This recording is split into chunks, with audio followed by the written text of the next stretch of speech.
शान्तिः।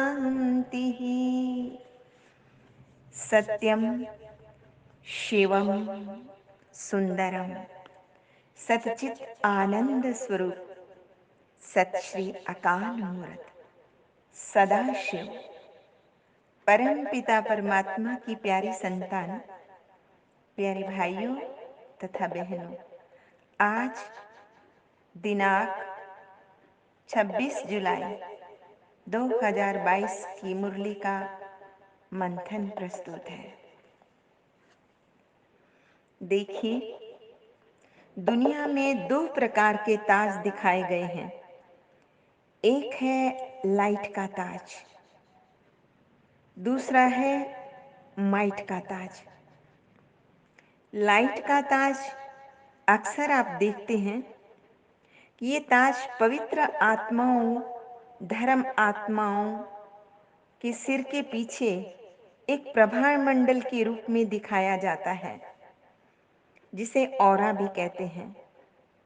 जैसे महात्मा बुद्ध, महावीर जी, गुरु नानक देव जी, ईसा मसीह, शंकराचार्य जी, इन सब के विभिन्न धर्मों की जो उच्च चेतना को प्राप्त हैं, उन आत्माओं के सिर पर भी ये प्रकाश का ताज दिखाया जाता है। दूसरा है माइट का ताज, जो राजाओं के सिर पर दिखाया जाता है। जिनके बड़े बड़े साम्राज्य हैं, उनके सिर पर दिखाया जाता है। द्वापर युग के राजा जैसे राजा विक्रमादित्य, चंद्रगुप्त मौर्य, अशोक, समुद्रगुप्त, पृथ्वीराज चौहान, महाराणा प्रताप, इन आदि के सिर पर भी माइट का ताज दिखाया जाता है। ये माइट का ताज ये बाहुबल का प्रतीक होता था। भारत में ऐसे भी राजा महाराजा हो गए हैं जिनके सिर पर दोहरा ताज था, जो डबल सिरताज थे। लाइट का भी ताज था तो माइट का भी ताज था। एक डिविनिटी का था, स्पिरिचुअल माइट का था। श्री लक्ष्मी और नारायण, श्री सीता और राम, राजा जनक और अनसुया, ये ऐसे राजा थे। उस समय भारत रिलीजियो पॉलिटिकल था, अर्थात धर्म सत्ता और राज सत्ता एक के हाथ में थी। उस समय संसार के अंदर सभी आत्माएं सुखी थी। सभी सुख, शांति, पवित्रता और संपन्नता से युक्त थे। एक परिवार की तरह रहते थे। आज की मुरली में भगवान शिव कहते हैं, यदि तुम डबल सिरताज बनना चाहते हो, पवित्रता तथा आध्यात्मिकता, पवित्रता एवं शक्ति का डबल ताज पहनना चाहते हो, तो तुम्हें डबल हिंसा को छोड़ना होगा। अब ये डबल हिंसा क्या है? डबल हिंसा अर्थात काम विकार की हिंसा तथा क्रोध विकार की हिंसा। ये क्योंकि क्रोध भी, जब व्यक्ति बहुत क्रोधी हो जाता है, एक्सट्रीम पे उसका क्रोध पहुंच जाता है, तो वो भी दूसरों पर अटैक कर देता है, अर्थात वो भी हिंसा करता है। तो दोनों विकार ये योगियों के महाशत्रु हैं। श्रीमद् भगवत गीता में भी सावधानी दी गई है।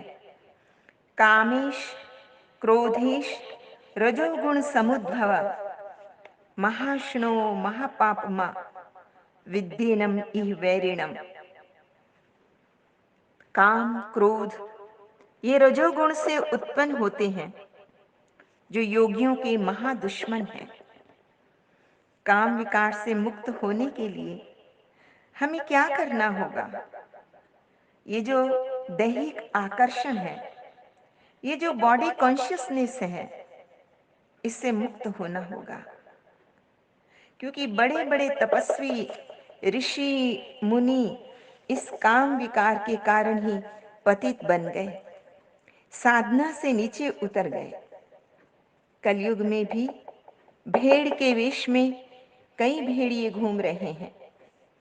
क्रोध से मुक्त होने के लिए अपने स्वधर्म, शांत स्वरूप की निरंतर स्मृति रखनी होगी। दूसरा, नम्रता एवं निरहंकारिता को धारण करना होगा और उसके लिए योग और तपस्या, निरंतर पॉजिटिव थॉट, अपनी कॉन्शियसनेस को हायर कॉन्शियस से जोड़ के रखना होगा। आगे बाबा ने कहा, तुम हो unknown but very well known warriors, अर्थात गुप्त योद्धा। तुम्हारा युद्ध अंतर आत्मा की तहों में छिपे हुए विकारों से है, बुराइयों से है, नकारात्मकता से है, आसुरी या विकृत स्वभाव से है। सचमुच ये कहानी तो जैसे दिए और तूफान की हो गई। किसी ने क्या खूब कहा है, निर्बल से लड़ाई बलवान की, ये कहानी है दिए की और तूफान की।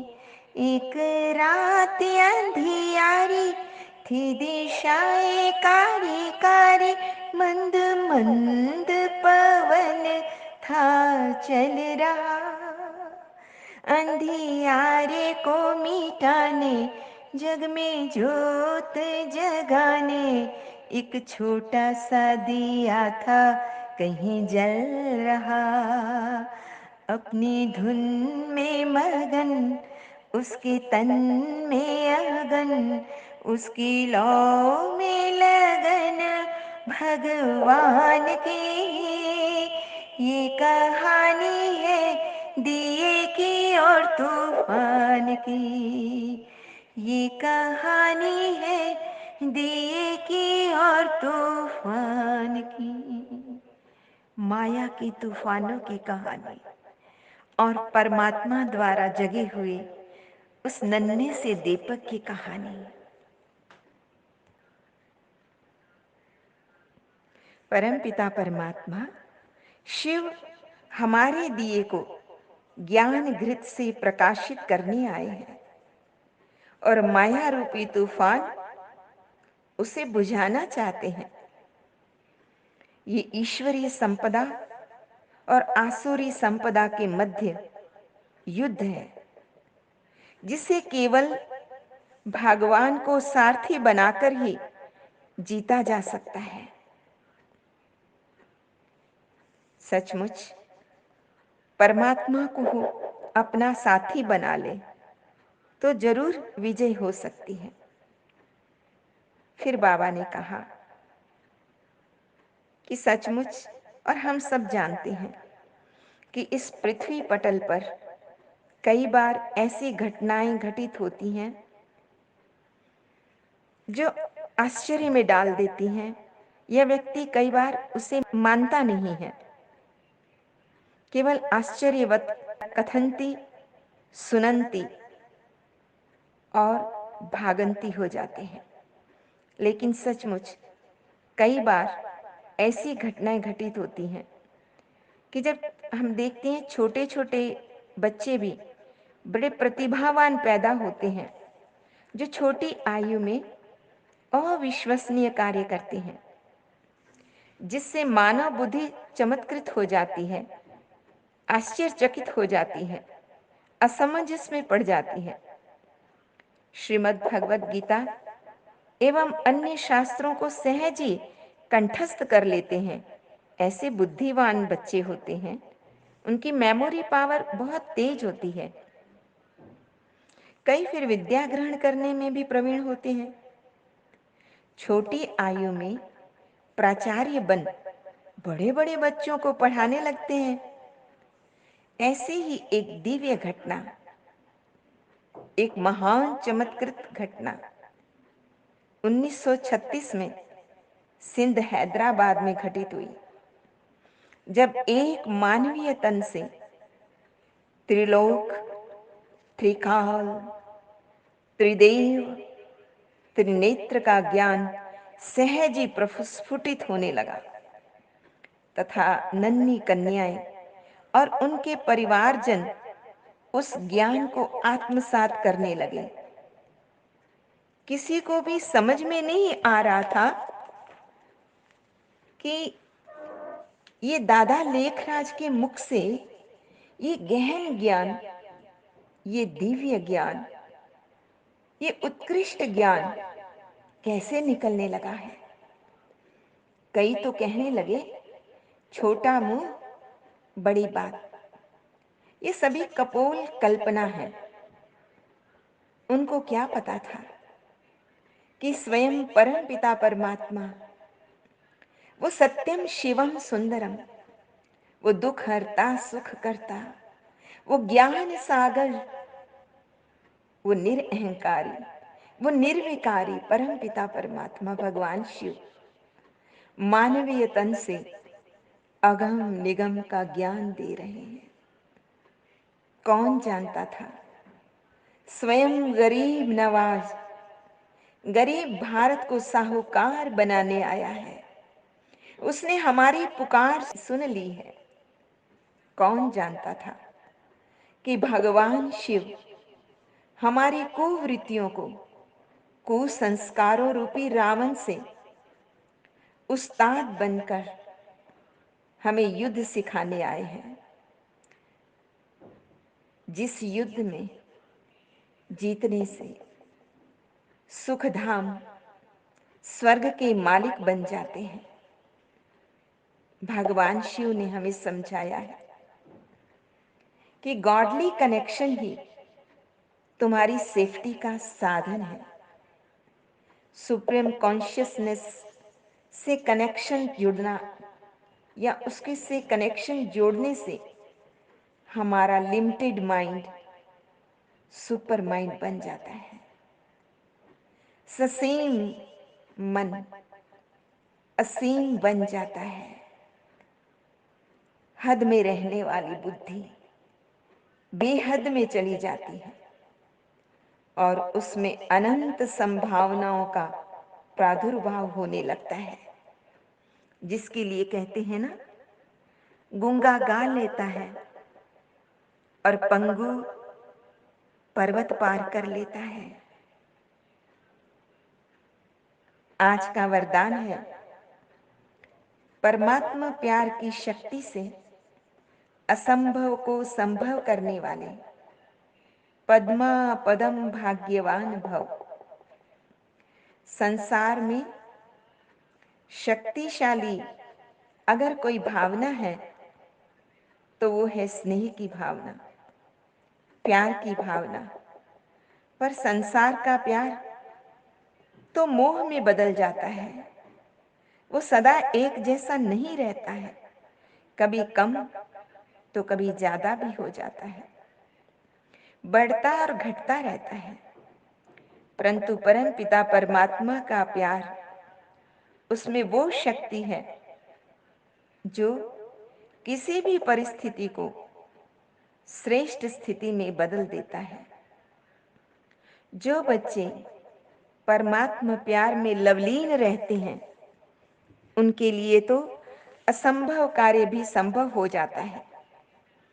मुश्किल से मुश्किल कार्य भी सहज हो जाता है, क्योंकि परमात्मा प्यार का वायदा है कि हर समस्या को पार करने में प्रीत की रीत निभाते रहेंगे।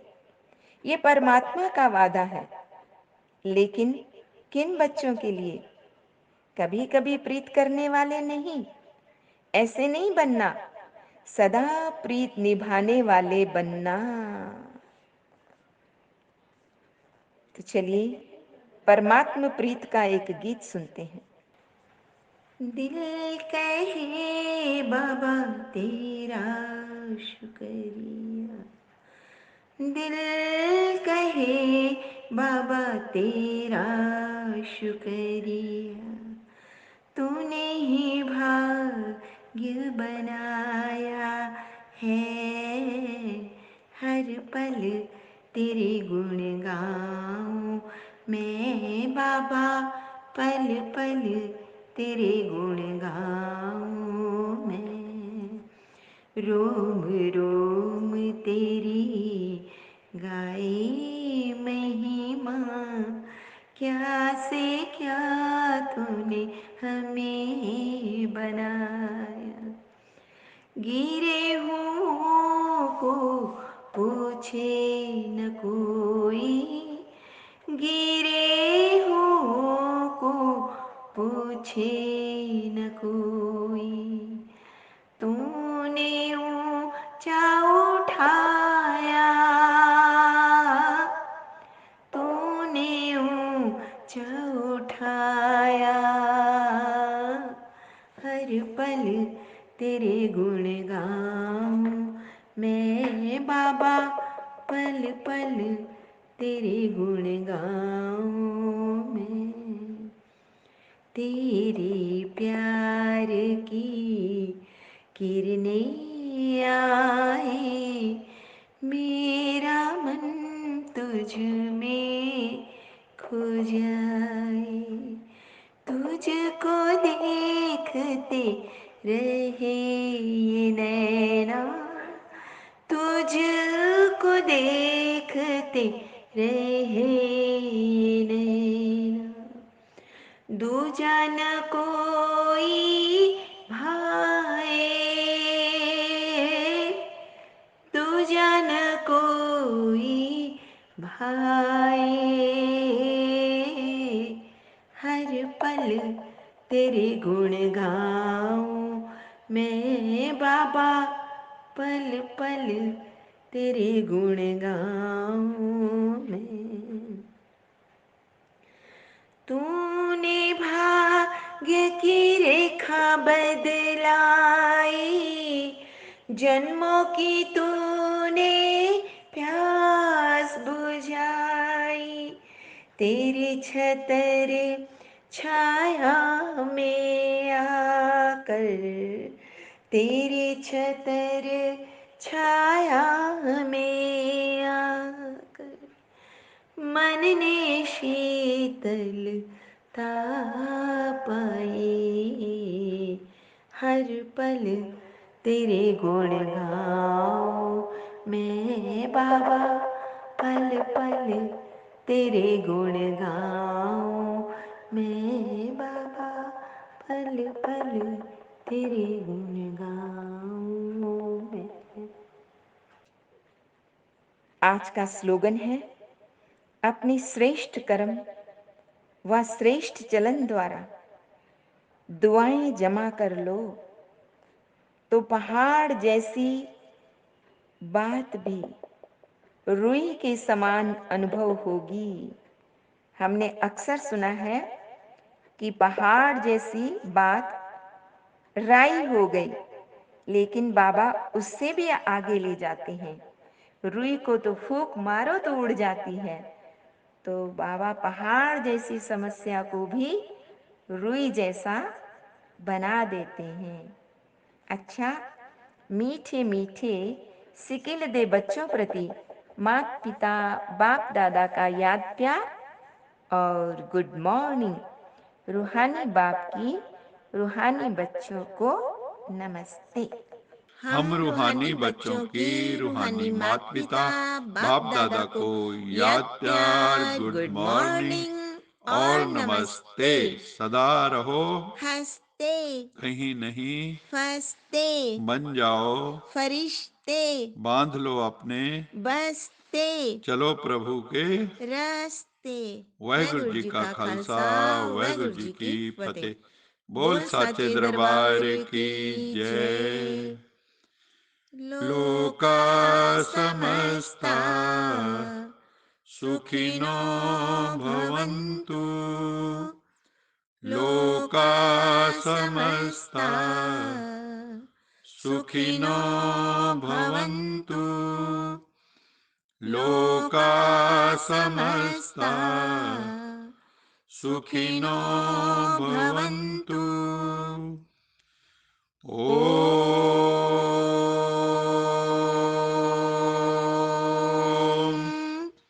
शांति